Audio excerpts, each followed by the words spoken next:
Well, I am an admirer of Elisa's. Elisa has even worked for me, and the fact is that she is talented.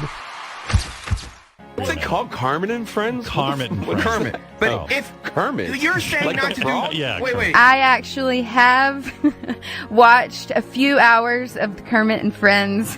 How many hours have you watched, Natalie? Oh, no. Probably indulged in 8 hours. Holy. My wife and I watched Benji's ex-girlfriends or whatever's going on. We watched this crazy podcast, and I have to say, this is one of the, probably in the top 5 things I think about right now. She has a podcast, but she gets to come on the radio. It is craziness upon craziness.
Hi, everybody. Welcome to Kermit and Friends. I am Elisa.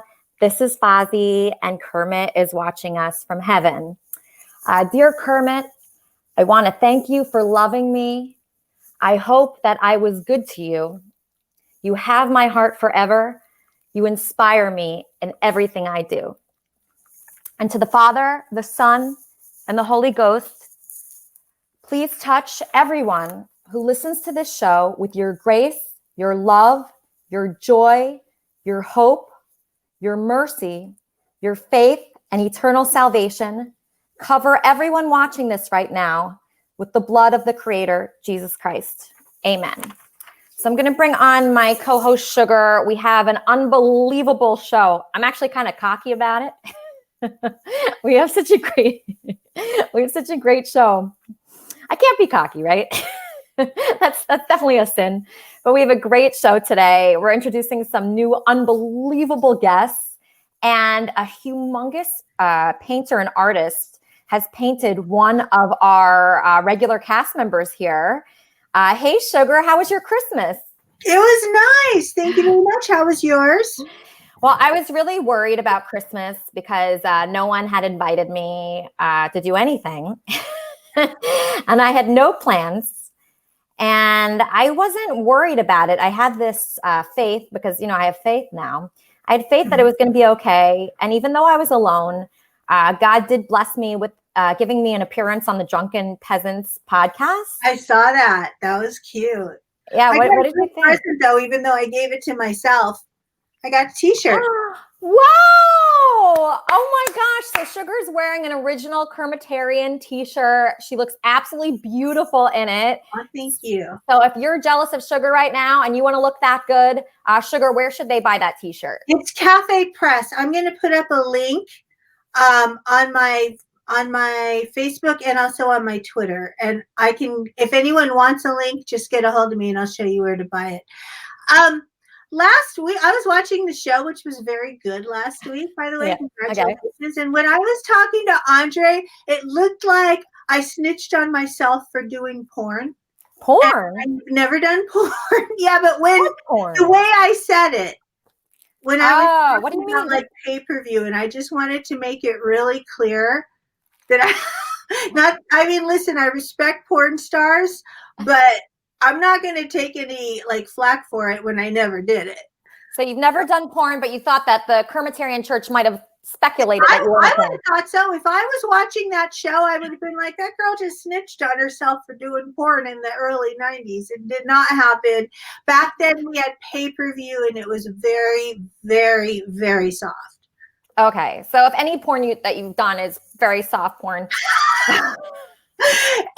I could not do, if I was going to actually try, it would be the most unsaleable. It'd be like, ow, stop it. I hate that. Oh, really? It sounds like you feel similar about sex to the way I feel. Yes. You do? Yes. Oh, that's so interesting because I prejudged you. Like a lot of people prejudge me. Mm-hmm. I judged you. Wow, that's unbelievable because I always get upset when especially men say, oh, you love sex. You're sexy. You love sex. And I say, no, I don't like it. I'd rather eat a sandwich and just pray at church or something. And they don't believe me. And so it sounds like I judged you. I can't believe I did that. So embarrassing. Ever since I've tried to make an effort to stop being judgmental, I've been amazed at how judgmental I am. It's a journey. We're all on a journey together. And it's a paradox too, because sometimes you have to judge and judge harshly. If somebody vulnerable, like a child or a little dog, is in need of help, you better judge and you better act fast. So it's constantly making snap judgments while trying to make no judgments. It's very complicated. Yeah, I judge all the time. And I know people judge me all the time. That's definitely something I want to work on. And I have so much work to do all the time on myself and with this show. And I really felt like we needed more of a staff here because the staff is like really small. Did you notice that our staff is small? It's like you and me. You do an amazing job. Thanks, but I need help. I can't do this by myself. I'm amazed at what you do by yourself. Oh, thank you. But Sugar, great news. Awesome news. I found a guy that I think would be an amazing COO. So there's like 3 large positions in a company, right? So one is CEO. I think that's what I would be. If I needed somebody to be CFO, so a CFO is someone that's in charge of finances. I think that should be you, actually. I think you'd be best at that. The third position is a chief operations officer. So a chief operations officer is a senior executive tasked with overseeing the day-to-day administrative and operational functions of Kermit and Friends. Okay, this is a very important role. Yeah. The COO will report to Corey, okay, and is considered to be the second in command. So I searched the internet high and low. I've been watching a lot of YouTube videos recently. I'm a huge fan of this guy, Science. He's our YouTube professional consultant. I'm a huge fan of, who is the other person? Oh, Danny Mullen. This guy, Danny Mullen, is unbelievable. He's like my favorite YouTube star. And of course, the Drunken Peasants, they were nice enough to have me on their podcast. But I also found this guy, our new COO. So give him tremendous respect. This is the COO of Kermit and Friends. So please welcome Trumpster Bob. Wow. Hello, everybody. Hey, Trumpster, how are you? Well, I had to introduce you. So I'm so happy you're here. I was scouring the internet for someone to help me with Kermit and Friends, and I found you to be the perfect person. Okay. So I watched you for about 10 hours. I woke up to you. I go to sleep to you. I'm completely obsessed. So when I'm passionate about someone, I want to make them a part of my world. So will you accept this position of COO of Kermit and Friends? Well, I got nothing better to do right now, so I give it a try. Okay, that's a perfect answer. So just tell the people. So, you know, what was that? What was that, Bob? I mean, I do know a lot of people. So, like a lot of YouTubers or like Facebook video tubers, and people like that. So, yeah.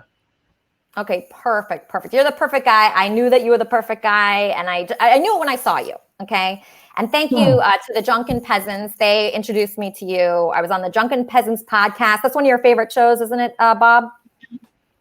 I don't really watch that show that often.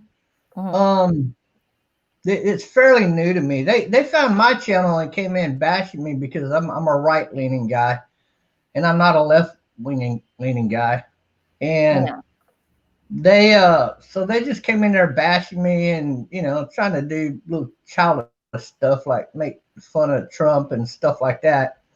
And so of course we had a few words back and forth, nothing serious, but it was a little bit of fun. But I get a lot of that, so it's nothing new. And I just want to tell the women out there that are watching right now, Bob is single. He's very romantic. I listened to him in his live stream, and he mentioned some things that he likes for women. You don't like it when the bedroom's like too empty. You like a couple people in there, I heard. And I was curious. Oh, hold on one second, Bob. Kermit and Friends. Kermit and Friends. Hi, man. I'm calling in because I'm mesmerized by Trumpster Bob. Really? He's got me mesmerized. That beard, so luscious. I'm a Trump fan, a gay Trump fan, and I find Trumpster Bob very attractive. Wow. And so what would you rate Trumpster Bob on 1 to 10, a scale of 1 to 10? Oh, he's a 10 plus, man. And I'd even be a bottom for him. Wow. Thank you so much for calling in. Wow, Bob. Did you hear that, guy? Well, I don't know. A lot of people don't know this about me, but I am a straight guy. So unfortunately for him, I don't swing with guys. But however, in 2016, I did create the logo for the Gays for Trump, for that guy that ran for office over there, South Carolina? No, I think it was North Carolina. And he lost miserably. Yeah. But I was introduced to him by another gay guy out of California. So I got no problems with communicating with gay people, Okay.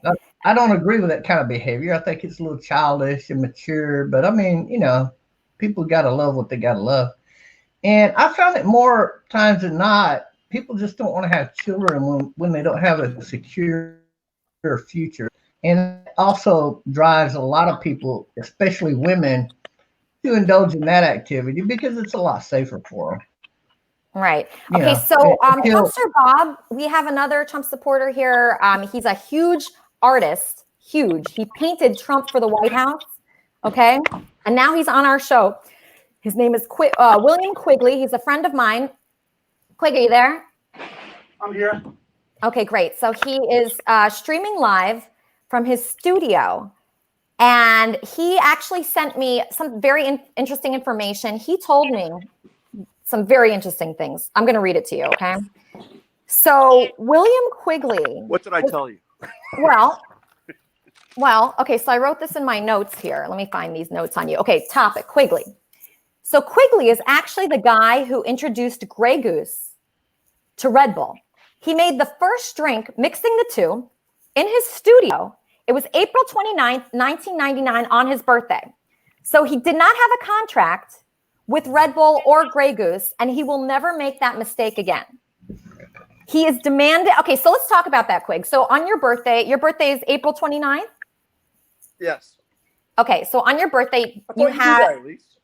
No, the people don't know that. I know that. The other people don't. Okay, so it was your birthday. Take us back to the scene. When's your birthday, Elise? June 30th. So take us back to that moment. I knew that. Just people didn't know that. That's right. So take us back to the moment on April 29th, 1999. You're in your studio, okay? You're having fun. You're with people. You're relaxing, and you're making a drink. Time out. What? No, go ahead. It's funny because you're like, let's take us back to that day, and then you're telling me what's going on when I'm right here. I can tell you. Well, because I'm reading my notes. Okay, so tell us exactly what happened there and how you discovered the drink Red Bull and Grey Goose. Well, obviously the art show was April 29th, right? Is the lighting all right? The lighting is really bad. Really? Yeah, it's like too sunny. It needs to be more artificial light. So this Trumpster, this is so interesting to me. Is that better? No, I don't know why. It's just not. It's not very clear. You were actually better on your cell phone, I think, outside. Is that good? Are you on your cell phone? Yeah. Okay. So maybe go outside. Right. You need to hold the cell phone up, showing it down at So it anyway, instead so of Elise, down so to basically up. what happened was, Thanks, Bob. I had these friends that owned this new company at the time called, it wasn't really new, but it was new to me because I never heard of it, called Red Bull. Okay. And his name was Arnie Zimmerman. Okay. And Arnie, we became friends pretty quickly, and he collected a lot of art. He also had an art gallery. So in the interim, I already knew Arnie. His family had Red Bull, right? Mm-hmm. So in the interim, I went to this party. Oops, now we have no light. I went to this party, right? And whatever. So I meet these guys who have this vodka company named Grey Goose. I'm bumping into stuff. This is great. Be careful. Hold on, let me get the light. And so anyway, so they were throwing this party for Grey Goose, and I said, I'm doing this art opening. Could you guys like supply me with some vodka? And they go, oh, William, you need like 3 weeks before we could do that, right? I was like, well, some really interesting people will be there, and really help me out because I'm trying to do a show, and I have this clothing line and I'm trying to promote my art and etc. So they said, they're like, okay, we'll do it for you, but this is rare. We really need and they were brand new. Like no one really knew. They had a little bit of exposure, but not much. Okay. And I'm not allowed to tell this part of the story, but I shouldn't tell this part, but yeah, who cares? I guess. Anyway, one of my close friends. Anyway, I won't tell you because it's like, let's just say the person who designed the bottles for Absolute was coming. And I didn't really know that this was going to lead into a relationship or anything like that. I just wanted some cocktails for the art show. So, I dressed these girls in these skirts that I'm designing. The vodka shows up. The Red Bull shows up. And everyone at the Red Bull kept telling me it's great to mix with drinks. I was like, okay, fine. So we set up a bar. The two merged. The two never merged ever in their lives before. And, they actually made the drinks. It just happened to be in my studio. So, so we do this opening, and the owner of Grey Goose goes over to the guy from Absolute. I won't mention his name. And he says, oh, my God, I love what you did with Absolute. Andy Warhol did Absolute. And the guy slaps me in the face in front of the guy who owns Grey Goose, named Sidney Frank, his name was. Mm-hmm. And they both had prostate cancer. I think Sidney was 68 at the time. So this other guy was like 67. Mm-hmm. They didn't know each other.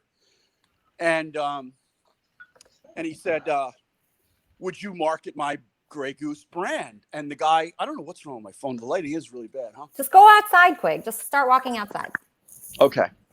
So, anyway, like I introduced them, and the guy from Absolute slaps me in the face in front of my mother, my 1-year-old niece. And he says, get Quigley to market. He's really good at marketing. So, I start talking. They called me 3 weeks later. They go, what's your plan? I go, I don't really have a plan. I could, probably introduce, you guys to anyway, we did the Grey Goose Red Bull party. About 2 months later, they're calling me and they asked me, how we would do this. And I was like, I don't know. Let's just introduce. So I introduced these guys named Christian Aldeget, who had Ed Hardy. He marketed Ed Hardy from scratch. And at the time, he had a company called Von Dutch. And I had another friend, you may remember him, at least, named Robert Montway. And Robert owned a bunch of nightclubs and strip bars and stuff in New York. He owned, at the time, he had Rehab. And I said, Bobby, can I put this new vodka, it would help me. And I didn't have a contract, nothing written, like an idiot. And I remember you introduced me to Noah and Jason Strauss. And I went to those guys, Mark Packer, and I said, Mark, would you take this new vodka? Red Bull was already on the way. Red Bull didn't, So I told Mark Packer and I told Bobby Montway, I was like, could we do this event? Could we do a couple different parties for my art or whatever in your clubs? And they're like, oh, sure. I go, I'll bring the vodka. They go, what is it? They go, don't worry about the vodka. Pay us, and we'll use our own vodka. Just give us the money for the vodka. I was like, how about if I bring my own vodka for free? And he goes, what is it? I go, it's called Grey Goose, and I got this other brand named Red Bull trying to get their name out in the world. Would you consider let us bring the soft drink and the vodka? They're like, sure. And actually they said no. And I said, how about if I give you like 6 cases a weekend for like the next 5 weeks or 3 weeks or whatever the contract was? And they go, I don't know. We got enough vodka, but it's free. So they started promoting it. Obviously, they didn't have to go into their stash. It was free. So that's where it really started. So I'm really good with other people's stuff.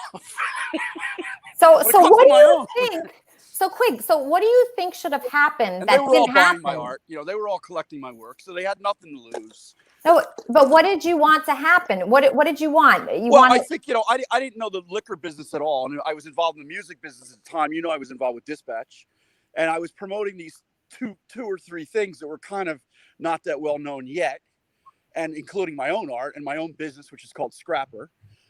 And I was combining everything together. In fact, we went out to Vegas, the Hard Rock Cafe in 2000 with Von Dutch. And we did this giant party with Hugo Boss. And next thing you know, we literally had like 1,200 people, a bunch of girls running out in bikinis. It was crazy. And the only 2 drinks were Red Bull and Grey Goose. It was the first Grey Goose party at Rehab. And now they still have that party every weekend. So what I wanted to happen was, if I would have taken 5% of that deal at the time, which is not much, they probably would have given me 3 to 5 to 7% basically on an introduction like that. Sometimes 10 if you're really smart. I'd be sitting. I mean, I'm doing well already, but imagine what I'd be making. Do you know what I mean? This is merging 2 major companies. In 2003, Sidney Frank passed away, and they sold the company to Bacardi for I think like $700 million, something crazy like that. Maybe it was, I forget the exact number. So Quig, so Red Bull, the drink, and that vodka, they existed before, right? Or did you create those drinks? No, I didn't create them. They already existed. They had their own brands. They were just trying to market them. Okay. And so the reason they why, got involved with me because I was really close to this other guy. Marketing, They hire people like me to market things, but I really didn't have a plan because I didn't really know what I was doing. I just knew a lot, like Trumpster Bob said, he knows a lot of people. That's good because he can help your brand if he knows enough people get it out in the world. Should Trumpster Bob get part of Red Bull? It's a little late for that. I barely, Red Bull. I have a painting of I'll show you a painting in the studio of the wife of Red Bull that I've owed them this painting for 9 years. And we're squabbling over $7,500 on the balance. It's probably worth about $50,000 the painting. And we're squabbling over this, money they owe me. And $7,500. He's probably about 80 years old now. And I'm like, are you kidding me? And I already sent them 2 paintings. And they own this Johnny Cash painting. Remember the Johnny Cash? So speaking of paintings, it's and probably all, worth $1 million. So Quig, I just have one question for you. So the reason why you brought up this whole Red Bull and what's the Absolute vodka, or that's what it is, right? Grey Goose. Oh, Grey Goose vodka. The reason why you brought up Grey Goose vodka and Red Bull to me is because what? Well, you've asked me to get involved with your show, and I considered it, and I think I think you're pretty brilliant. I think I've known you a long time at least, and you're so talented. I don't know if everybody knows how talented a singer you are. I mean, you're probably one of the most talented persons I've ever met, which kept me very attracted and interested to you. Attracted on a business level, and also, your looks are, whatever. But you've done tremendous things. You succeed at everything you do. You work really hard. You have all those ingredients for success. So I was like, if I'm going to get involved in this thing, I'm busy as hell. Even taking time to do this show I want to do it, but it's time is money, really. And that's how I look at life now. I don't really have time to sit on a podcast and, help some friend out, by being on it, which maybe you think is good or bad. because again, remember when I was talking with you back when I knew you about Dispatch? Like, did you ever imagine we'd become this big? I didn't imagine we would get this big. I didn't imagine Red Bull and Grey Goose would get this big. You know, you get a little piece of that pie, and you know that's what life's about. You know? Okay, so you want me to come up with a contract for I think anybody that works with you should have a little bit. You should think about it. You know, get a good COO and have a little. Well, I did. Okay, so I would talk to Trumpster Bob, and I would bring my team, my lawyers, and my financial guys in, and they look at I would do it very simply with you. I would say, look, if you go on to succeed, which I think you probably can. And I don't know this business well enough. I'm learning about it. And everybody in Hollywood who collects my art knows I could get them to you right away. I mean, I've sold paintings to guys who own Netflix. They start at Netflix. They own like 7 paintings, 12 paintings. Dana Brunetti, all these people that I know all have vested interest in what I'm doing already. So if I get involved in a project like yours, they're going to have immediate interest. Not immediate. They're going to have an ear. They're probably going to act like they don't give me the time of day. This is what smart people do. They pretend they don't give you the time of day. They just kind of look at, they kind of hear you out. They get your email. And hopefully you keep a register of all these things, your conversations, your email's the best because you got proof. Like I was involved with Madonna 2 years ago, and I came up with this concept. We do this concept. She raised $7 million in one night because a girl I was dating kind of forced me to I used to work with Jordana in the early 90s. Again, when we were all dumb and young, here I am working with her. I worked with her 3 He definitely belongs in your sales department. What's that? What was that, Bob? I said it sounds like he belongs in your sales department or maybe advertising department. Sounds like he'd be great in that department. Yeah, he would. He definitely would. I love Quig. I'm going to bring him on in a second, but I first want to talk to you. Okay, so you see what we deal with here, right? So as COO, I need you to kind of like go through the people and what they want. So Quig here, William Quigley, the famous artist. What do you think he's going for right now? What do you think? Because it's hard for me. I'm not that smart, right? So what is he saying? Do you know? I had a hard time with it, but let me throw this at you. One of my brothers actually invented mixing coffee with beer. Okay. Probably about 45 years ago. And he drank it his whole life for like breakfast. He was such a boozer, like 10,000 times the boozer I am. And one day it caught on, and now you see it sold at the stores. And he's like banging himself in the head for years because he never actually thought about actually trying to produce it. And I thought that's the way we were going with this story, that somebody was mixing Grey Goose and Red Bull together and making a drink, but that wasn't the case. Somebody had already come out with that drink. I think what it was is he got cut out of a good earning salary because he didn't have a contract, but he had a hand in it. So the guy owes him a certain amount of money, but he's probably never going to get it. Yeah, because we want things to be fair, Bob, here. We want things to be really fair. And we want people, like the people that want to be involved, I want them to be involved. I want them to enjoy it. I was just thinking today, there's several people. I don't care about the money like that. I'm not that kind of person. Yeah, no, me neither. I'm actually doing this so other people have fun, so I have fun. If people don't have fun doing it, I don't want them to do it. That's the thing. I want only. Yeah. So you're the perfect COO. You kind of understand. Hold on one second. Kermit and Friends.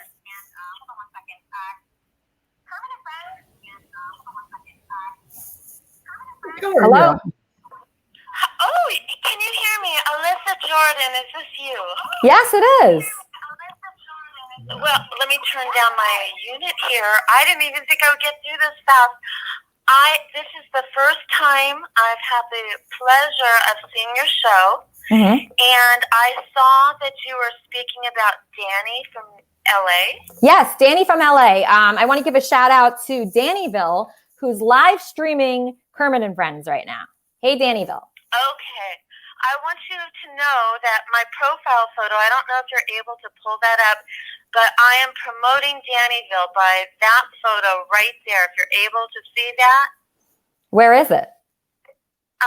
Let's see. Is this little zebra? I'm going to say hello in the comments. Is this little zebra? Brandon, that was little zebra.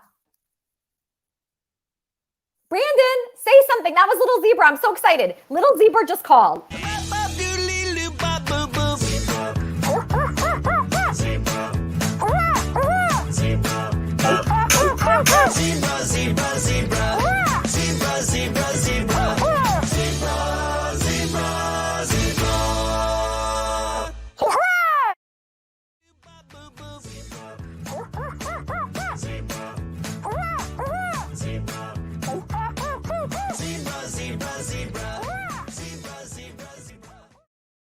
I am so excited, Brandon. I've been waiting for little zebra to call. I've been waiting.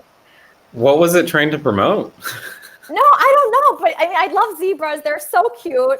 And I've been waiting for that zebra to call in, and they did. And I don't care what they're trying to promote. Call in more, little zebra. We love you here. That's awesome. That is so cool. Okay, so thank you. I just get so flustered when a little zebra calls in. Okay, so Brandon, what do you think about what William Quigley is saying about the show, that he wants a contract? Do you think he deserves a contract? He called in once from the shower, but he also did something else. He also painted Lori Bolton. But I also think that he'll be able to put you in touch with a ton of phenomenal guests. I believe that too.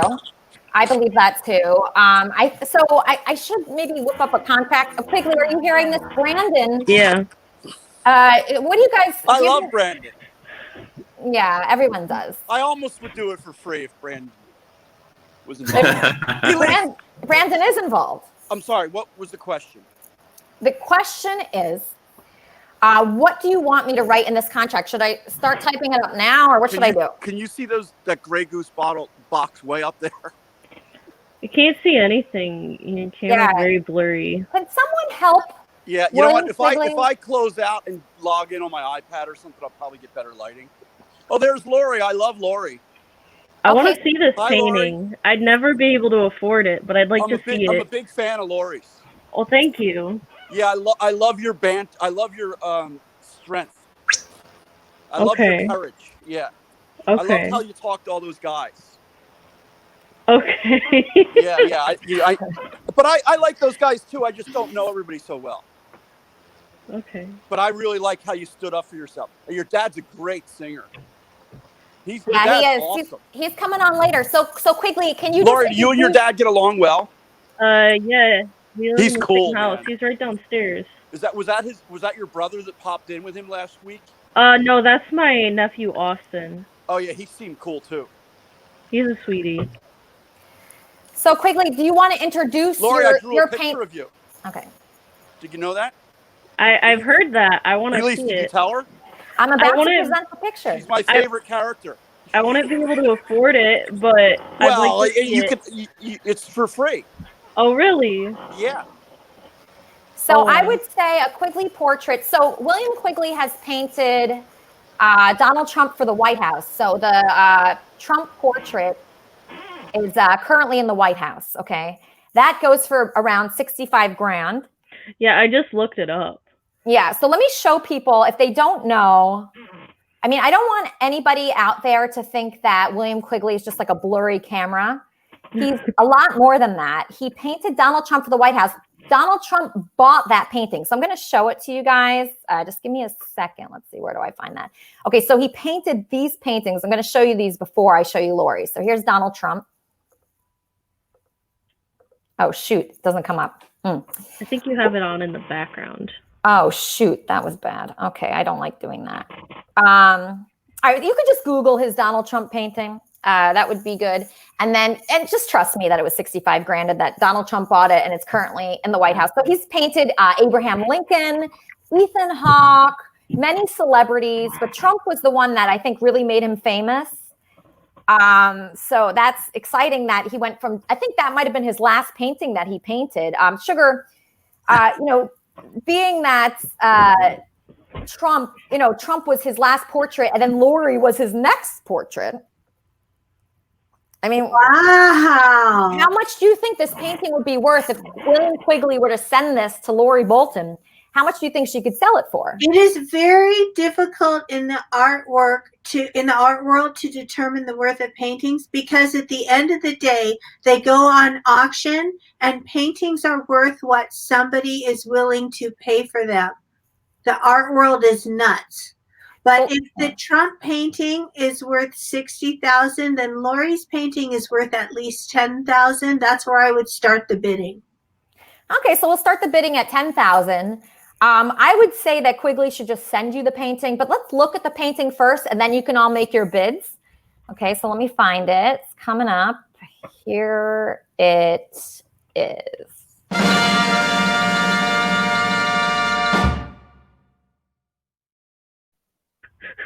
Okay. What do you think of that, Lori? It's nice. It's nice? Yes, it's nice. It's nice? That's it? Yeah. Lori, look at it again.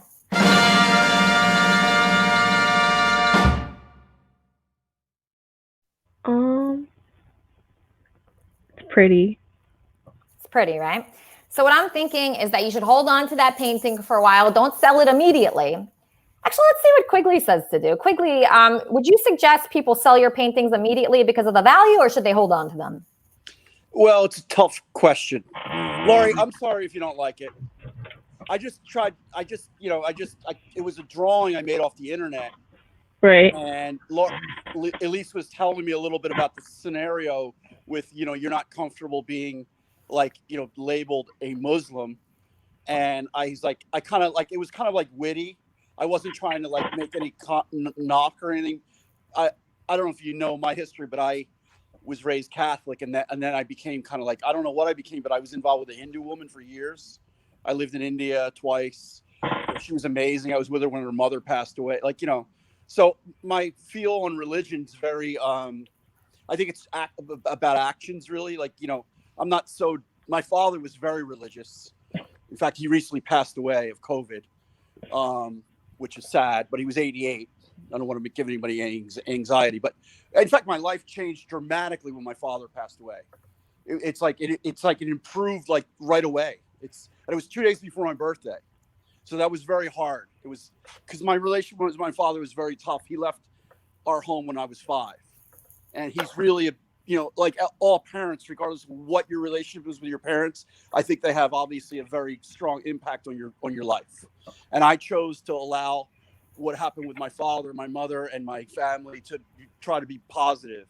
And so, any connotation that you may have based on this drawing, I did put a lot of kind of heart into your piece. So, and it's just a drawing. It looks like me. It looks like me. That's for sure. Yeah, I like your eyes a lot. So well, thank you. I didn't put your glasses on. I think you have beautiful lips, and and I just think you're a very strong person, and you kind of represent, to me, based on the show, you just represent what it kind of encompasses to be a strong woman.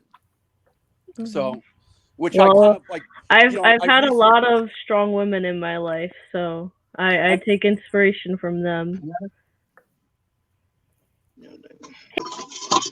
Let me get my headset on right quick. You hear me? Or do I need my headset? Welcome to the show. Oh, yeah. Howdy. Well, I've been told here to come by Dannyville. Everybody over there is wonderful. Good folk. How are you? I'm doing great. Did you see the painting that William Quigley, the famous artist who painted Trump for the White House, painted Lori? No, I ain't seen the picture. No, I you didn't see ain't it? much of an art connoisseur, I mean. Really? That's no, surprising. I ain't much of an art connoisseur. Hmm. I may be a Trump supporter. I just ain't much into art and whatnot. So you're not into art. What are you into? This, guns, hunting, nice hats, knives, fishing, horses, boats. I fucking love boats. Go. Been waiting about 30 minutes to get in here. What was that, M3? Been waiting like 30 minutes to get in here. Been waiting about 30 minutes to get in here. It's real good to be on. Oh, yeah. I'm so happy to have you. I'm going to try to give you a role here. As you know, we just hired a COO named Trumpster Bob. I hope that you will be able to help. And, we have a fully packed show. So just stay there. You're going to be a big part of this show today. We have a lot on our agenda. I think you're going to actually make a lot of friends here. What was that? I got to go in about 20 minutes because I'm about to go up in the hills and go hunting, I'm afraid. Okay, that should be fun. Do you like music? What's your favorite kind of music, M3? Bluegrass and death metal. Bluegrass and death metal. Okay, so this is perfect. I have a rapper here. His name is Aton, and he seems like a really nice guy, and he's going to perform for us. Is that right, Aton? I don't know if we're going to perform. How you doing, Elisa? Good to see you, my dear. I'm doing great. We're just It's been many years. It's been many years since I saw you last. When did you see me? I did a gig with you and Benji at a venue in New York. Ivy Supersonic was there. I got up on stage. There was a band playing. You have pictures and video of it somewhere, I'm sure. Wow. Oh my gosh. So you performed with me? You called me on the stage and I did my thing and we all hung out after. We've hung out at least twice. Oh my gosh. Okay. Yes. So that is awesome. I'm so happy to have you on here. So let me ask you this. What do you think of the show so far? Do you have any thoughts on the painting that William Quigley made for Lori? You have a lot of characters on the show. I love it. Right? Oh, Trumpster Bob. Trumpster Bob. Fan fave. Really? Quigley. Is he your favorite? Quigley? Yeah. Yeah, I love Trumpster Bob. Quig is great. Talented artist. Yeah. It's been good. He talks a lot about himself. I appreciate that. Yeah, he's very confident. Yes, love that. I like it too. I think it's a good quality. How you been? How are things here in LA for you? I'm doing well. I was very worried about Christmas and being sad on Christmas, but I ended up being saved because I got to go on the Drunken Peasants podcast, and that was awesome for me. And I really enjoyed it. And I was worried, something that worries me a lot. You're a performer, Aton. Are you ever worried about being embarrassed or not saying the right thing or screwing up a song? Yeah, but I'm not sure any of that. It's the kind of thing where you get over it real fast. Being embarrassed. I'm the Jewish rapper. What can be more embarrassing? But I've toured all over the world and it's made me a living for over 20 years. So, Really? Yeah. Yeah, it's been a long time. So you've been making a living being a Jewish rapper for 20 years? At least. My first show was in 1992 in the Baltimore Arena at the age of 21 years old in front of about 15,000 people. And then subsequently, a few years later, I just started getting more and more gigs, touring domestically, internationally. And I have 2 albums out. Still doing it, but I'm getting old and fatter, so I can't put on the best show that I used to. And Corona has really kicked my ass as far as being able to tour because there's no touring for musicians anymore. So what should you do if you're a touring musician or a comedian? What do you do when you can't tour anymore? You collect unemployment until everything opens up again. What are you going to do? I have a nonprofit that brings rock musicians to Israel. And, we can't tour Israel either because they got the lockdown. Oh, no. Oh, I'm so sorry to hear that. That's terrible. You make it work. You make it work. That's what I'm doing. I was working in a private equity company and I don't know. I think I liked it. Now that I look back at it, I don't think I liked it that much because I love doing this so much. But they closed and I just said, what can I do to be happy? I was so miserable. I just lost my dog Kermit. I had that was the worst time in my life. And I was just so sad because of that. And I said, what can I do? What can I do to make myself happy again? I was really willing to do anything. And so that's how I found this. And now I get to talk to people from all over the world. And I just love doing that so much. And I get to meet very talented artists. Like Quigley, are you still there? I'm here. Okay. This is a lot better. This is like a 10 out of 10 as far as how it looks. All right. So you painted Lori. Lori looks great in her painting. She's considering selling the painting. Are you going to be sending her that painting anytime soon? She's selling it already? Well, she's considering it. Really? Okay. That's good. Good news for her. Yeah, good news for her. Exactly. So, I was telling this guy, Eitan, he's a nice guy. He's been touring professionally as a Jewish rapper for 20 years. I was telling him, there's one thing that I was really nervous about with my Drunken Peasants podcast that I went on, and it was that I'd be humiliated because I've been humiliated before. Could I go went backwards a little bit. Why is she considering selling? She didn't even get it yet.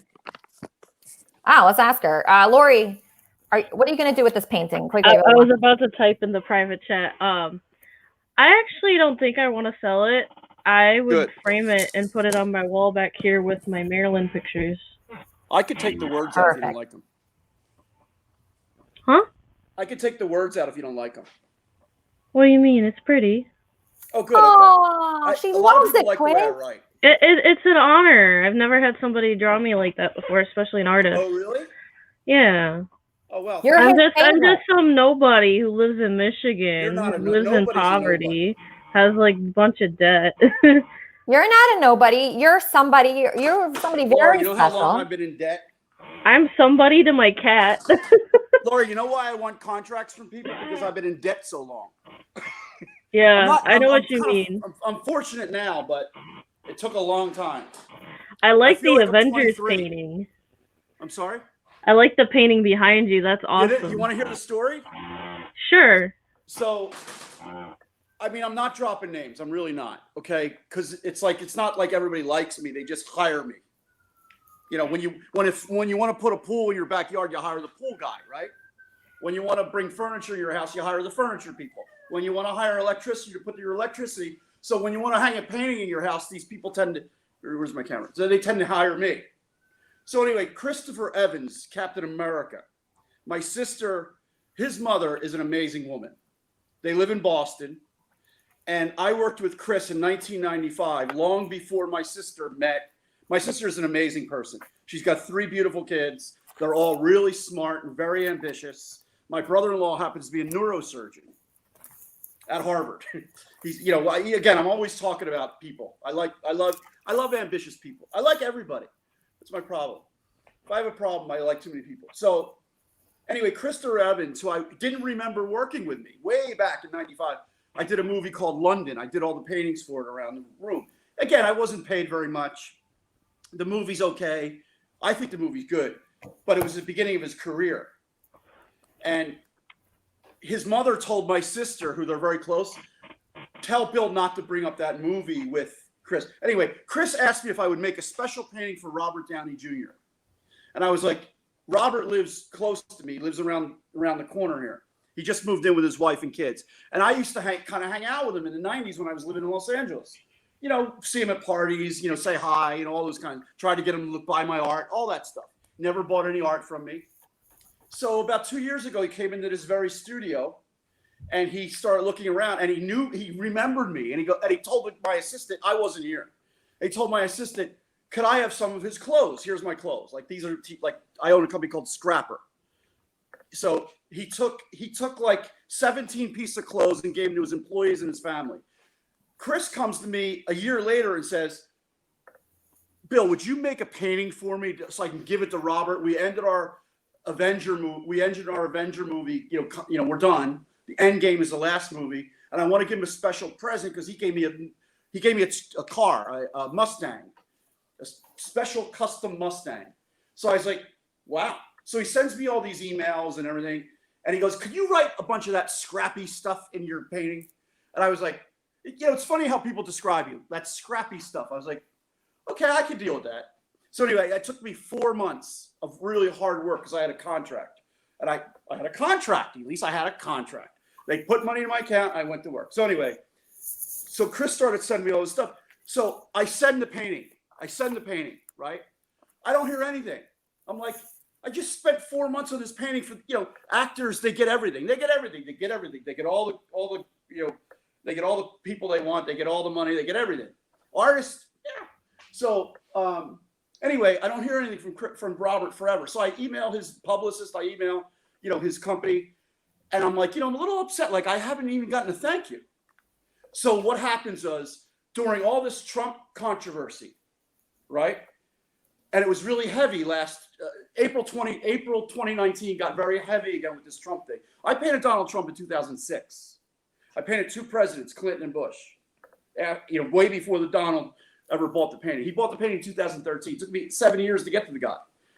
And we gave it to soldiers. We gave a lot of money to soldiers, to vets, which I believe in. I don't encourage myself to fight, but anybody who fights, male, female, anyway, strong supporter of military and police. Sorry, but it's just the way we need you guys. Anyway, and of course, big supporter of military. So I make this painting. Robert comes out during all this controversy, and he uses my painting behind him, kind of like this, to open his world premiere of the Endgame. You can Google it. It's on YouTube. World premiere. He uses my painting to thank all the fans. He thanked me. It was so beautiful. It shows you what kind of person he is. So I said, I'm going to make another painting. So Robert says to me, Quig, I want you to look at this poor little kid. And I want everybody on Elisa's show to look at this word, go mad, jump for Rohad. This little kid's had 25 surgeries since he's 12 years old. 25 surgeries, something like that. I've been communicating with his mother. And Robert went to his home. He flew to his home in England, in Scotland, to take care of him. And he just told me about him, and I was crying watching the video. It's Rohad, Rohaad. And so I started making this painting. So this is the new project. It's new marketing. I'm trying to get like someone like Marvel. I met Stan, I kind of communicate with Stan Lee before he died. And I've never painted something like this. And I'm doing it because, this kid, his mother, and I made him, like Robert named him a superhero. Robert named him Captain Braveheart. So I wrote little CB there, Captain Braveheart. So he's so happy about this painting, but here's how mature he is. He thinks he's got this horrible disease called Rohad, which probably might, he might not last. And he thinks he's helping all the other kids. So he thinks he's helping all the other kids in the world who have it. There's 100 people that he know of have it in the world. So it's hard to get funding for this. So he originally contacted Chris, in a pen pal thing, sent him a video, and Robert's the one who responded to it. You know how many emails these guys get, and et cetera, and then he responded. So my goal now is to really market this painting and get it out there. I mean, I'm not Stan Lee, and I don't really make paintings like this, but this is a proud subject. I'm very excited by it. So, and I really haven't had much success with it yet, but I'm working on it. So that little boy, any of Elisa's viewers, if you want to look at Rohad, you'll see Robert's video going to his home in Scotland. And now we're currently, Chris, Robert, and I are kind of now marketing this. He's allowing me to use their name and market this. Because anytime you throw someone's Quig, I'm getting a call. Quig, just hold on 1 second. Everybody be quiet. Kermit and Friends. Hello, this is actually the real little zebra. What? Oh, we love the zebra. We love the zebra. Wait, Quig, hold on. This person's saying that the other, what are you saying? This is the real little zebra, and I don't know what's going on with the zebra that's on right now, but this is the real one. So the other one's an imposter? We have an imposter little zebra, and we need to get control of this right now.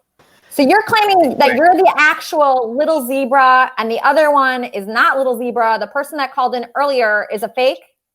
That was a bunch of BS, excuse my language, and yes, exactly. So we got to get to the bottom of this. I love Quig's stories, and his paintings are amazing. I might buy one in the future, but this little zebra thing is getting really tense.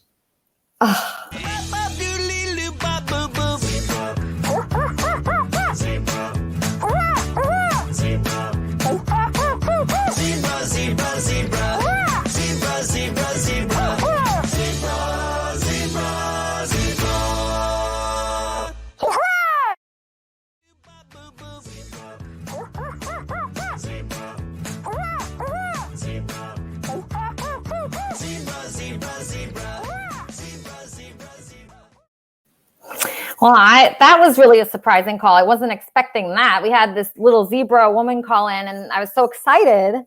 And I thought that was Little Zebra, but then this other guy just called in, and he said he was Little Zebra, so it's really hard to know who's who. How do I become a zebra? He just call in. I would love to be a zebra. Okay. I feel like I have to earn my stripes, though. I'll give you my number. You'll be it immediately. Hey, Billy, how are you? Good. How you doing? I'm doing so good. I had such a good, you have no idea. I was so worried about Christmas for myself. Really? I was, because I had a tough year, like really tough. It's like everything bad that could have happened to me happened. Yeah, that seemed to be the theme of 2020 for a lot of people. So I Yeah. don't think you were alone, at least. Yeah, that is somewhat comforting. And but I've had so many bad experiences being creative. I mean, I can name like 100 of them. And and I've been so embarrassed and humiliated on air before. And that's why it's almost like my comfort zone being on this show, because I can control it. And if I go on another person's show, sometimes I'll just, your show is big, but sometimes I'll go on a smaller show and the person will just immediately attack me. That happened with this guy, Kyle.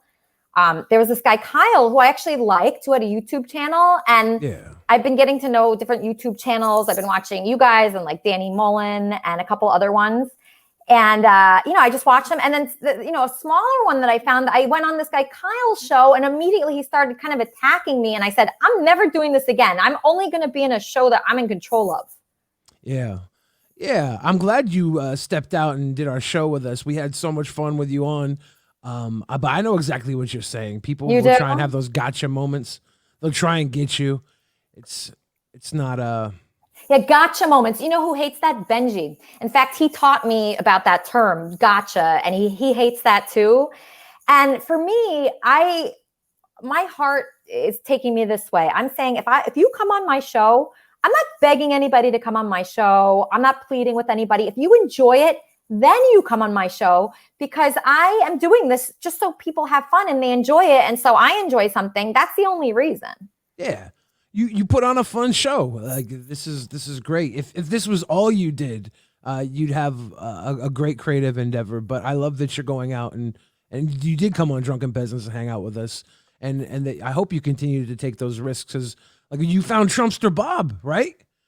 I can't believe when I found Trumpster Bob, I couldn't believe it. He's my dream. And then I thought, so I've been, this is kind of sad. So I've been watching Trumpster Bob since that day. Yeah. And I don't know if you're there too, but every time he goes live, I'm there. I'm there. And I'm just so excited. Wait, hold on 1 second, Bill. I'm getting a call. Yeah. Kermit and Friends. Hi, baby. I love just enough to see your new pictures online. I really love that. Very interested. Will you be posting any new pictures of the big bush and the big tits? Oh, I think that might be actually another zebra.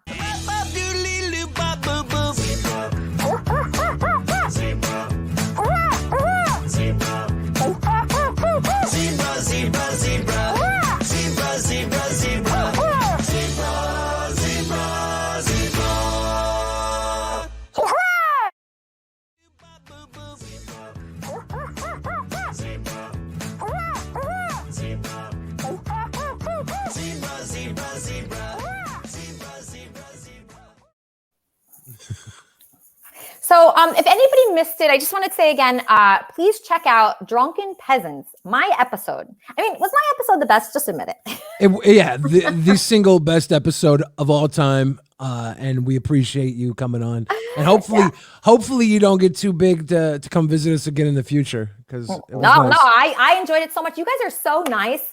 And yeah, I've had those gotcha moments where people invite me on something. I had that. I called into this radio station. This guy reached out to me. He said he was a huge Howard Stern fan. He'd love to have me on. He enjoyed my work on the show. He really buttered me up. And then I call into this like Florida radio station and he says, I can never make it. I'm a loser, and just attacks me. And I think about it. What do you get out of that? I mean, what is the point? I'll never go on that show again. And he doesn't know where I'm going to be in like 3 years or 5 years. Don't you always want to have an ally? Should we go after this guy? Should we make him like public enemy number one? There's a lot of people like that. I actually forgot that guy's name, but there are some people. It's the best when you forget their name. It's the best. Yeah. When they're that unimportant that you just forget them. I know. Let's make a list though. We'll like a naughty list, like Santa Claus style, and we'll just check people off our naughty list. Yeah, do you have people like that? Like, who is your number one enemy? Oh, I don't respect anybody to make them my enemy. Really? Like, if anybody is in like trying to get at me, I'll play with them. I don't care. If someone tries to get me in a gotcha moment, I'll play with it. I'll have fun. I don't care if I get embarrassed. I can come back from anything. I've been in some pretty terrible positions, so I'm not too worried about it. But when I see other people get attacked by people, when someone thinks that they're big enough to hurt little people, and it's not always little people, but especially when they go after little people, I can't stand that. I was so hurt when Jimmy Kimmel said that my show was a train wreck, that I treated people poorly, that I had no talent, and that him and his wife were laughing at me. And that really was upsetting, because even if he felt like that, yeah, why would he say that? He has so much success. He can't be jealous of me. I mean, what is it? Why would someone that's big like that go after a little guy? I really didn't understand that. Yeah. That's actually heartbreaking. Yeah. But I think Jimmy Kimmel is kind of that type of guy. I've seen him give platforms to people who are a little weird and out there. So it's 50-50 with him. I don't know. He broke like Andy Milonakis back in the day. I've seen him kind of push people who are outside of the norm. And I don't know if it's a laugh with you or laugh at you situation. Yeah, So- it's hard to tell sometimes. Speaking of amazing people, Trumpster Bob is our COO. I'm trying to figure out the best way to have people appreciate him here, because I am like such a huge fan. I don't think if people see it, like how did you introduce Trumpster Bob to your show? And do you think that I really want to shine a light on him so people understand how great he is? How do I do that? I think you just got to continue putting him in a position of power, and that can't go wrong. COO, that's pretty big right there. Okay. All right. So let's try to interview him. Okay. We're just because he is so special. Trumpster Bob, you know Billy here. I know you're a big fan of his podcast. Is that right, Bob? Right, Bob? Well, I just want to say I am very envious. I love his freaking hair. Look at the man's hair. Bob, wouldn't it be great if somebody photoshopped your beard with my hair? My hair with your beard. How good would we look? We look like a Viking king. Yeah, well, I do got long, like dark hair. It's just not near as long as yours. But yeah, Viking kings. So Billy, I really want to get bows and arrows and all that. First of all, Bob, your audio is horrible, really bad. Fix your audio, Bob. So I want to think of like a question that we can ask Trumpster Bob, things that people do not know about him. I'm actually trying to get to this specific thing that I found out about him, but I don't know how to get to it. So, Yeah. How? I don't know what specific thing you found, so I don't know how to help you get to it. Oh, I found something. So should we rip the Band-Aid off and just go in? Well, I don't know how to. So, gosh. Okay, so I was watching his show. Yeah. He is very like sexy in the way he talks, but he's not like that around me. he's just like that when he's alone and drinking. So it's hard. Like, he probably looks at the show differently than your show, or, when he's alone, maybe he's trying to be on his best behavior. But I think if people saw him talking about how he romances women, I think they would really be impressed.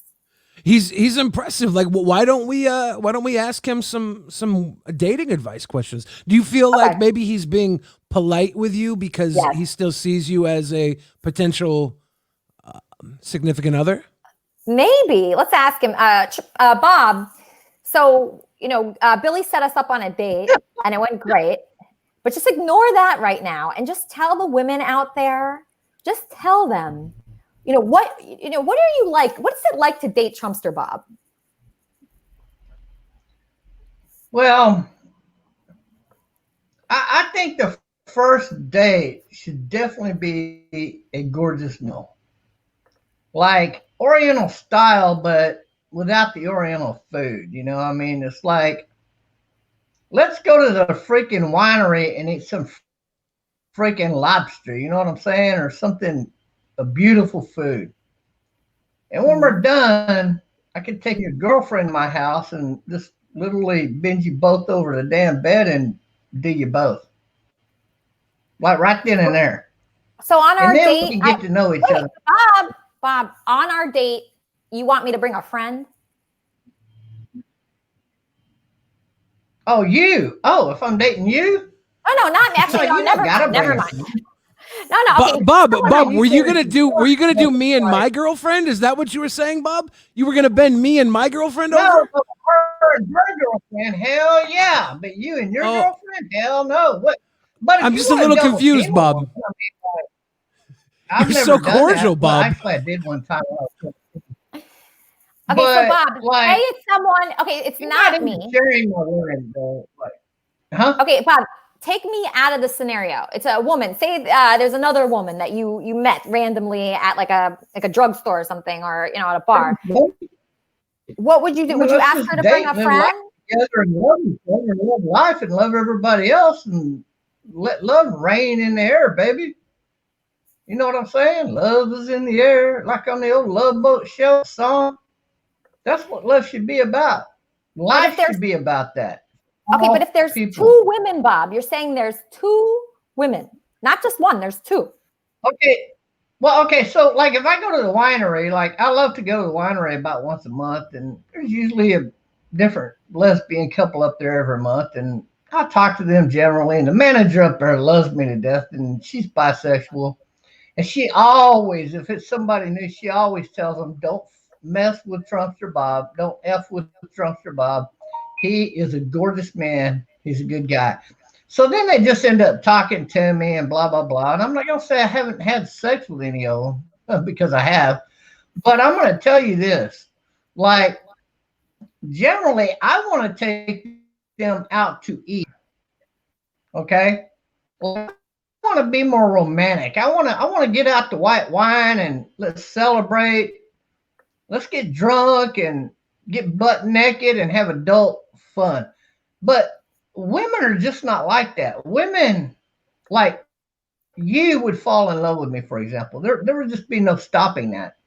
There's just like one of those two lesbians are going to fall in love with me. And the other one then wants to move out because she finds it awkward to have her girlfriend's man because her girlfriend fell in love with him. Hold on, Bob. I have so run into this problem. I want to butt fuck Trumpster Bob. Wow. Did you hear that, Bob? I get that a lot. I do have a Trumpster Bob butthole challenge that I do challenge some people on. Like, if you think you can prove you got a virgin butthole, step up to the podium. And what do they so get? That's nothing new. What does the winner get, Bob? There's no winner here. There's no loser. You either prove you're a virgin butthole or you're not. Like, you can't say you're a man of God if you don't have a virgin butthole, for example, because it's just not allowed in the church, according to the Bible. So, like, you got to have, as a man, a virgin butthole, right? And then I come up off of that ideology with the Guantanamo instead of, you know how they were talking about, oh, it's so bad they were waterboarding those people? What the hell is wrong with that? They were bombing our people. Like, I come up with the dunking machine, the Trumpster Bob dunking machine. And that's not torture. It's pure pleasure. But I promise you, the first time you drop a Muslim mother effer son of a, you know what, on that damn machine, and it goes up his backbone, they'll all start talking and screaming, whatever the hell you want to know. So, yeah, I mean, this topic is nothing to me. I'm glad that these guys love me and want to do me so hard. I actually did a video one time where I was so constipated and it just would not come out. Have you ever been that constipated? that you just couldn't release those bunnies out of your backbone. And like some guy called in and he was so turned on. Hold on one second. Kermit and Friends. I knew this guy. Trumpster Bob and my boyfriend.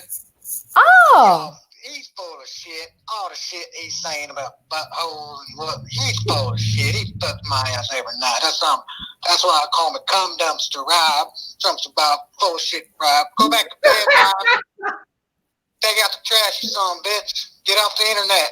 Who the hell is that talking? Great caller. He claims he's your ex-boyfriend.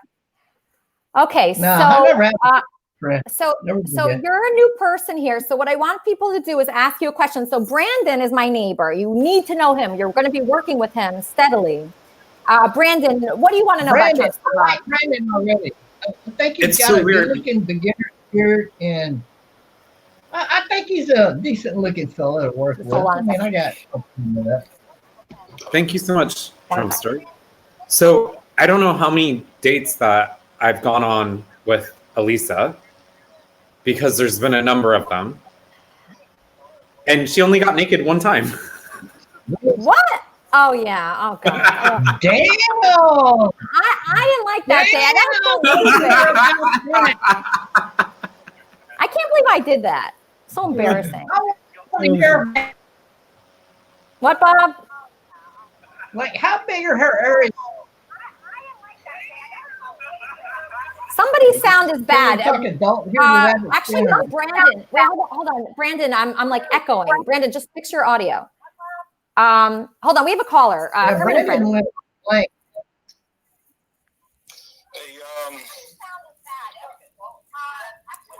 You have bad audio too. I can hear myself talking. Yeah, can I ask Trumpster Bob a question? Yes. Trumpster Bob, would you agree with this? The Republican Party, they like small government, less red tape and government regulations, strong military. Capitalism inefficient and encourages Americans to soar and be the best they can be. The Democrats like bigger government, needs to control all people and businesses, weak military, leaving our country open to terrorism. Let's all share the wealth. Squashes big hopes and dreams when you pay so much in taxes to support big government spending that business owners become discouraged. Why should they create jobs when they will have the same pay anyhow? Why take a risk with my investments with the government? We'll keep taking a big chunk out anyway to start my own business. You bust your butt and lazy pothead neighbors get the same income you do. Does this sound fair? Get the same income you do. Does that sound fair to you? You are busting your butt out there every day just to pay his share. Is completely unmotivating. North America began to escape big government and high taxes of England. Time to change directions. Wake up. Do you agree with that, Trumpster Bob? No.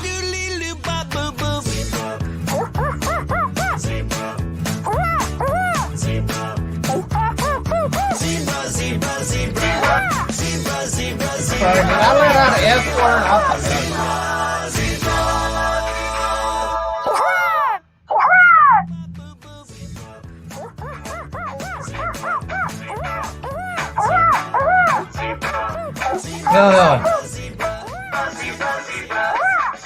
I'd love to answer this guy. Okay, go ahead, Trumpster Can I Bob. answer? I'm getting a lot of calls for you. So do you want to answer I know, that but one? let me answer this question. He had a very multi-level question, but I got a simple answer for this guy. The guy that just called in is an idiot. He's not realizing that we have alien worlds that we have to deal with. Even though y'all might not believe that or know about that, now that doesn't matter. If the earth does, as we as humans do not produce on this planet, we are never going to move forward. And if people don't work, they become so complacent. So many bad things take place after that. I'm getting another call, Kermit and Friends.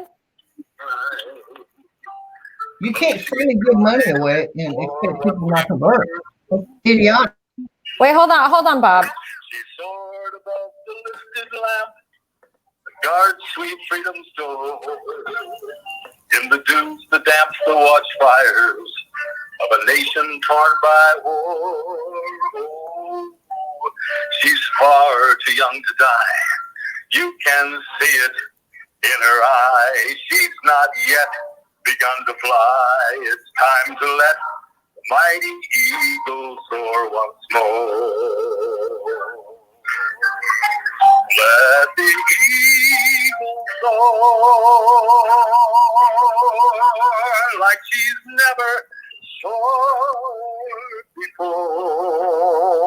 From rocky coast to golden shore, let the mighty eagle soar with healing in her wings. That's all I got.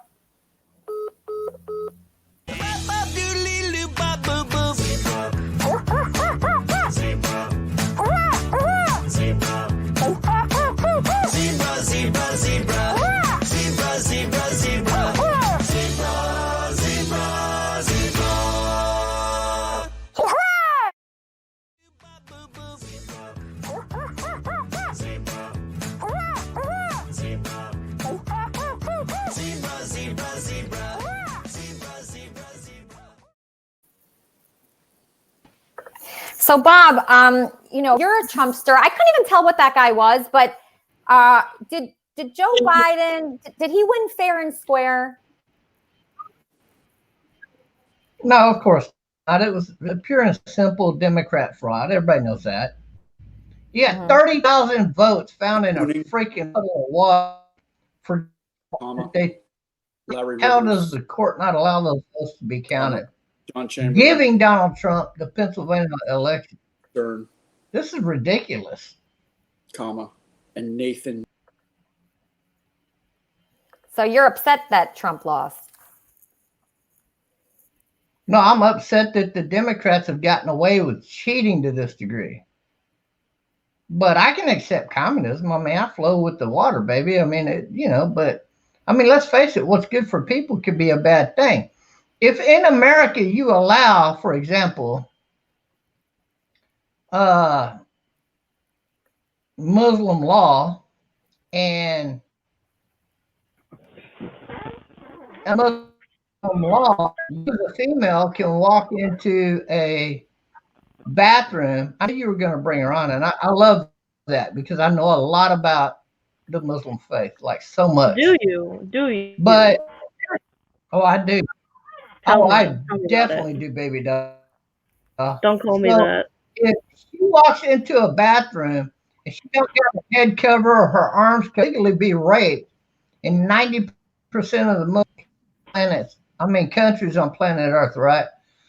In America, if you allow it, in America, she can legally be raped and the men do not be held accountable because they are within their rights to rape her. No. Oh, I don't think you know. I don't think you know a lot about Sharia law. There's laws in Islam that prevent you from being raped or will protect you from being raped. Idiot! You're an idiot! Quit lying! No, I think you're delusional, and the amount of copium that you're inhaling right now in your room is ridiculous. It's absolutely hilarious how delusional you are, sir. Be outlawed more than not me. That would be out in Florida, not me. You're inhaling way too much. Quit lying to people. Biden won fair and square, and you know nothing about the Islamic faith. People will not love you. They won't even like you. They'll see you as an ugly beast. You need to understand that. Okay. So just quit lying to people. Why are y'all trying to teach our kids in our high schools and elementary schools and junior highs about Muslim faith? We don't even allow the Christian faith to be taught in our schools. That's why are y'all being so damn? The school that I went to had like a Bible study during lunch hour.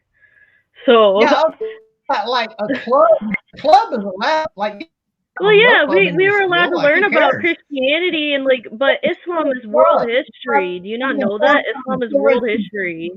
A lot of the studies that we have in school, like algebra and different sciences and mathematics, we would not have if it wasn't for the Islamic Renaissance. Shut up! You shut up with your hypocrisy. You're a hypocrite.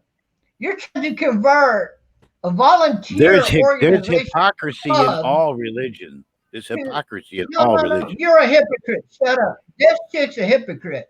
You cannot convert a if club it makes her happy, I'm behind my daughter. Makes her at peace. She feels at peace with herself. I'm behind my daughter 100%. Oh, that's your daughter? So you a scumbag that brought her to this country? I was born here, and my family has been in this country for hundreds of years, Trumpster Bob. I'm a convert to Islam, and it brings me peace. Hundreds of years. If it brings peace to her and makes her feel good in her soul. Yep. MashaAllah. Allahu Akbar. Fucking ass. And that's okay. Wait a minute. 12-year-old girls, 10-year-old girls to be manipulated to become advancedly sexually active, and that's okay to you and your stupid fucking ideology. That is the one thing every fucking body hates about goddamn Islam. You know nothing about Islam. You got to there's lots of misconceptions in the Islamic faith. Eddie, you when you're 8 years old or something. Yeah, it has everything with you fucking in the Islamic faith. Dumb bitch from the day she decided to go Muslim. You stupid Muslim bald-headed fuck. Bald-headed. Wow. Trumpster Bob, that is so mean. Why would you be so mean to her? I am not Muslim, Trumpster Bob. Allahu Akbar. Oh, you're Muslim. You're a fucking Muslim. I'm not Muslim. You're a fucking Muslim spy. Shut up, you bald-headed Muslim fuck. Shut up. And don't tell me I'm being mean because look here, Elisa, let me ask you this. Is it okay if I fuck a 10-year-old girl? If I go out and capture a 10-year-old girl, I abduct a 10-year-old girl. Laws against that. Is it okay because I can't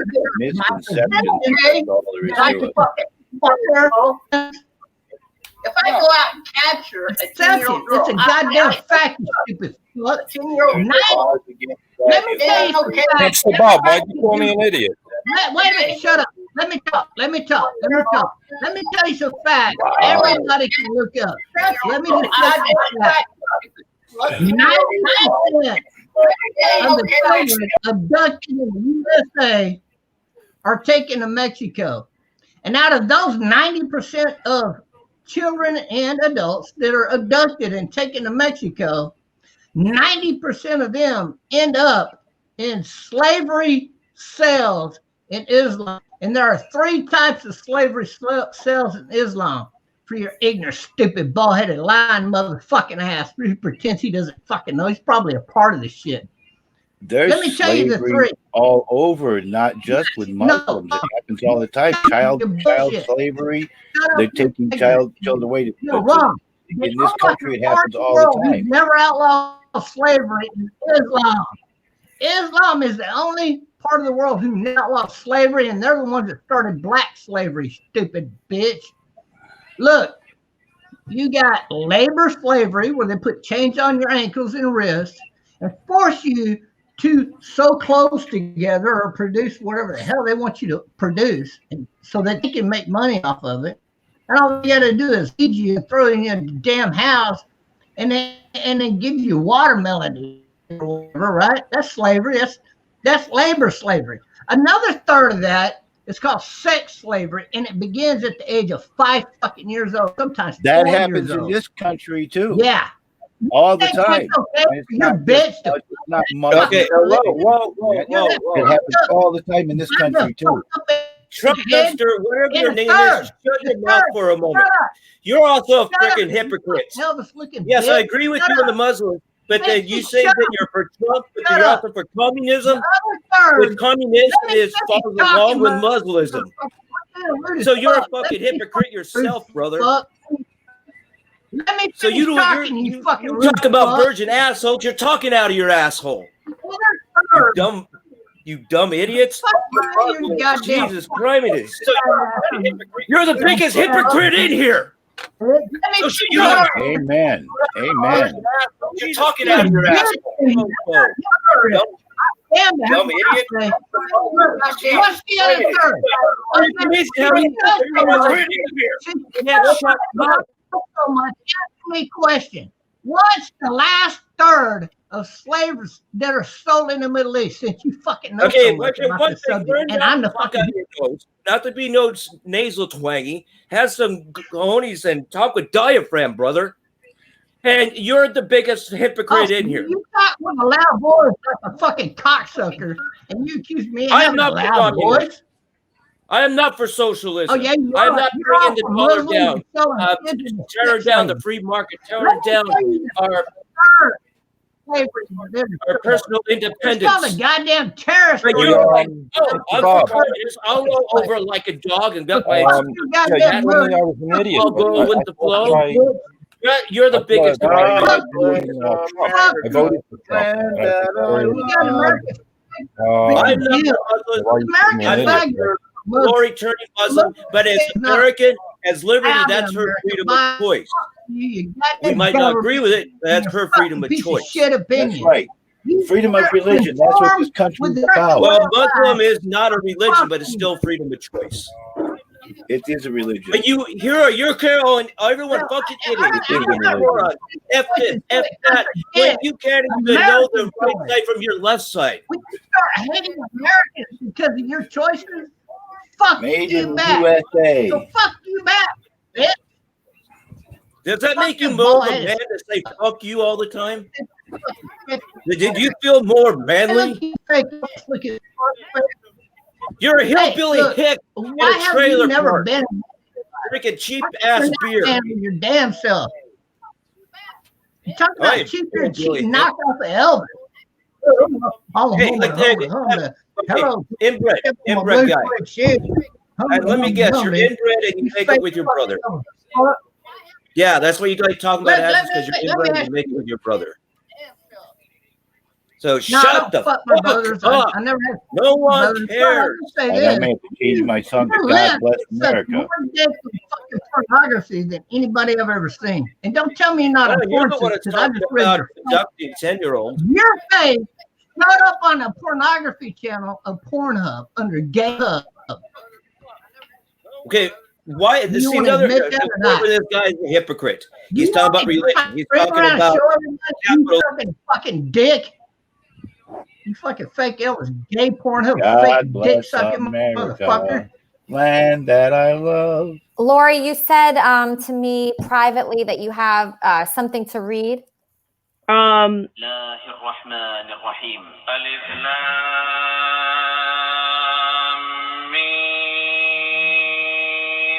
ذلك الكتاب لا ريب فيه هدى للمتقين الذين يؤمنون بالغيب ويقيمون الصلاة ومما رزقناهم ينفقون والذين يؤمنون بما أنزل إليك وما أنزل من قبلك وبالآخرة هم يوقنون أولئك على هدى من ربهم وأولئك هم المفلحون إن الذين كفروا سواء عليهم أأنذرتهم أم لم تنذرهم لا يؤمنون ختم الله على قلوبهم. Let me change it so it's English and Arabic.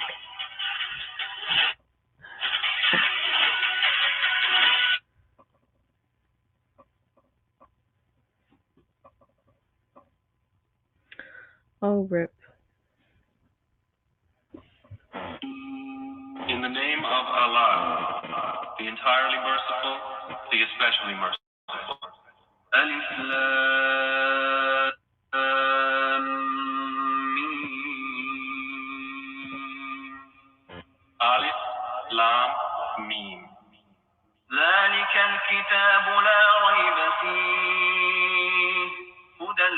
للمتقين.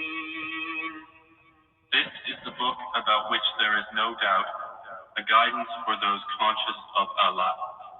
الذين يؤمنون بالغيب ويقيمون الصلاة ومما رزقناهم ينفقون. Who believe in the unseen, establish prayer, and spend out of what we have provided for them.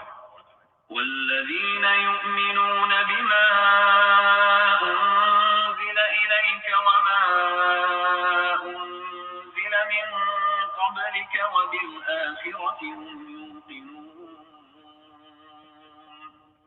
And who believe in what has been revealed to you, O Muhammad, and what was revealed before you, and of the hereafter they are certain in faith.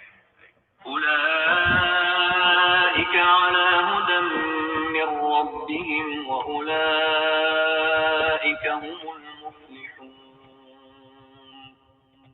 Those are upon right guidance from their Lord, and it is those who are the successful.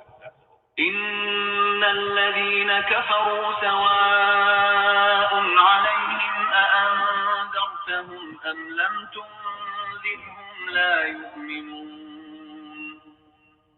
Indeed, those who disbelieve, it is all the same for them whether you warn them or do not warn them. They will not believe. ختم الله على قلوبهم وعلى سمعهم وعلى أبصارهم غشاوة ولهم عذاب عظيم. Allah has set a seal upon their heart and on their hearing, and over their vision is a veil, and for them is a great punishment. ومن الناس من يقول آمنا بالله وباليوم الآخر وما هم بمؤمنين. And of the people are some who say, we believe in Allah and the last day, but they are not believers. يخادعون الله والذين آمنوا وما يخدعون إلا أنفسهم وما يشعرون. They think to deceive Allah and those who believe, but they deceive not except themselves and perceive it not. في قلوبهم مرض فزادهم الله مرضا ولهم عذاب أليم بما كانوا يكذبون. In their hearts is disease, so Allah has increased their disease, and for them is a painful punishment because they habitually used to lie.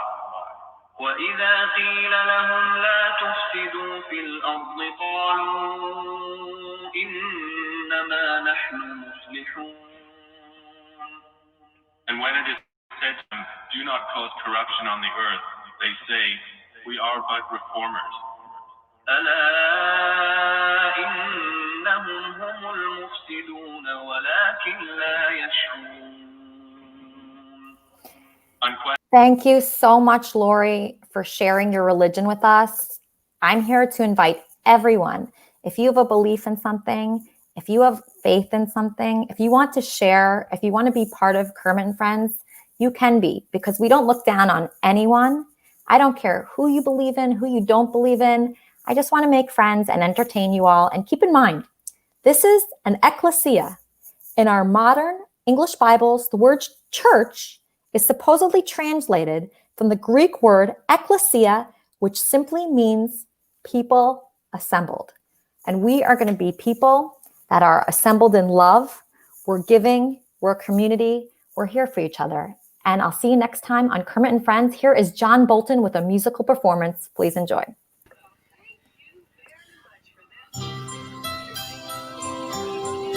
I changed my song. I was going to do something else.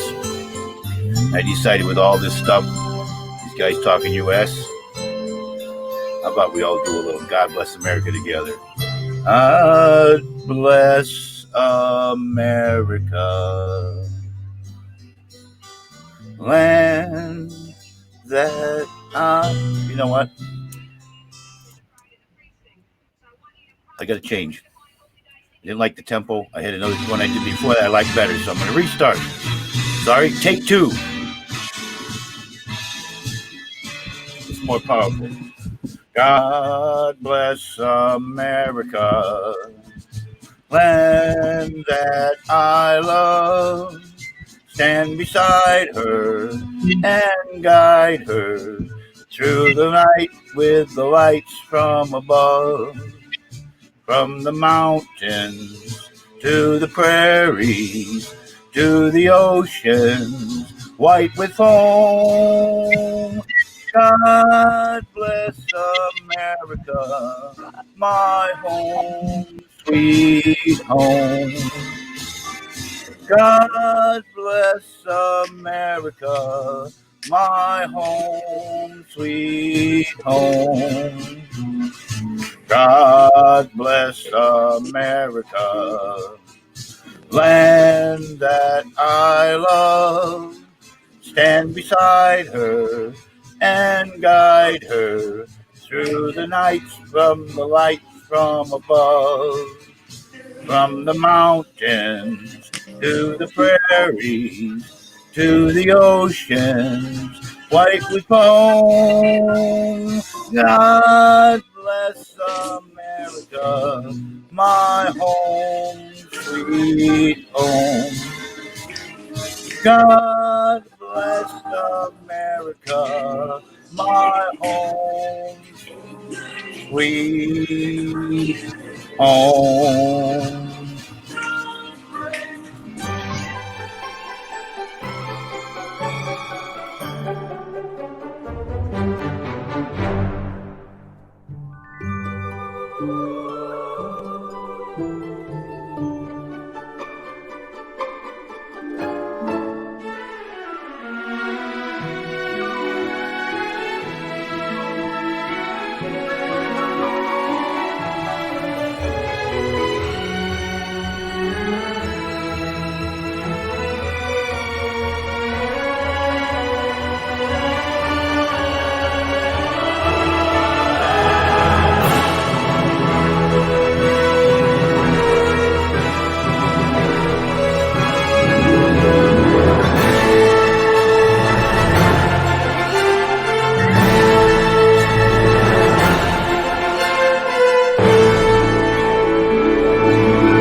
This is Kermit birthday sprinkler, her 12th birthday sprinkler number 1.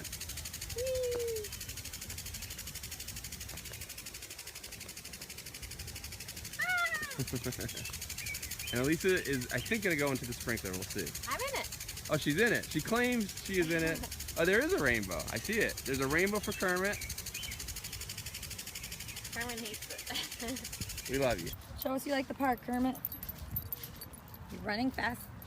Running fast for a 15-year-old, huh?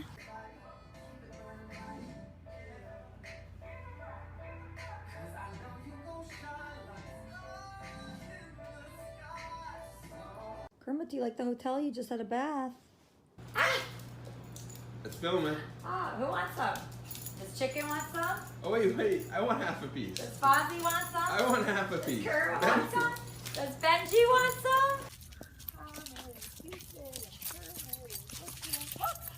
some? I know, I see.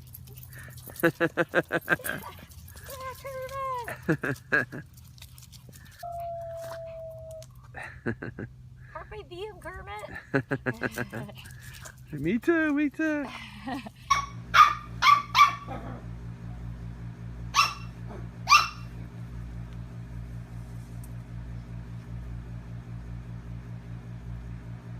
That stuff smells good, huh, Kermit? Yum, yum. Kermit, you like the grass? Kermit. Oh, you love the park, Kermit. You like this park so much? Aw.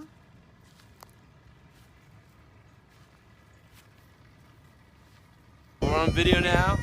We're in New Orleans. And there's a bagpiper in the background. Yep. Here's Kermit. There's Kermit. And he plays, there's a bagpiper here 24/7 in New Orleans that plays on the shore.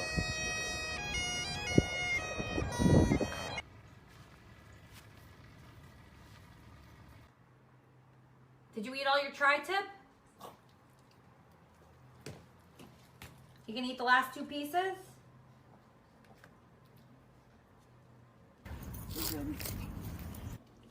Kermit, do you like that chicken?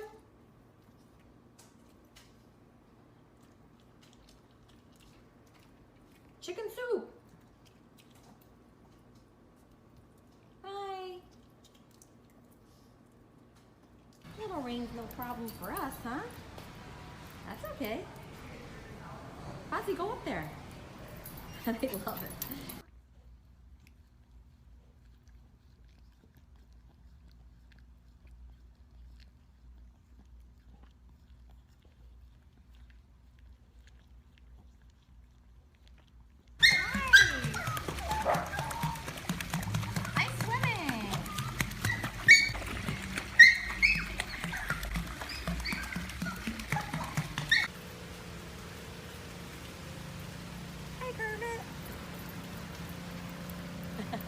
Does she look great? I didn't get that last part. You guys having fun at the dog park? Look, Kermit, you having fun?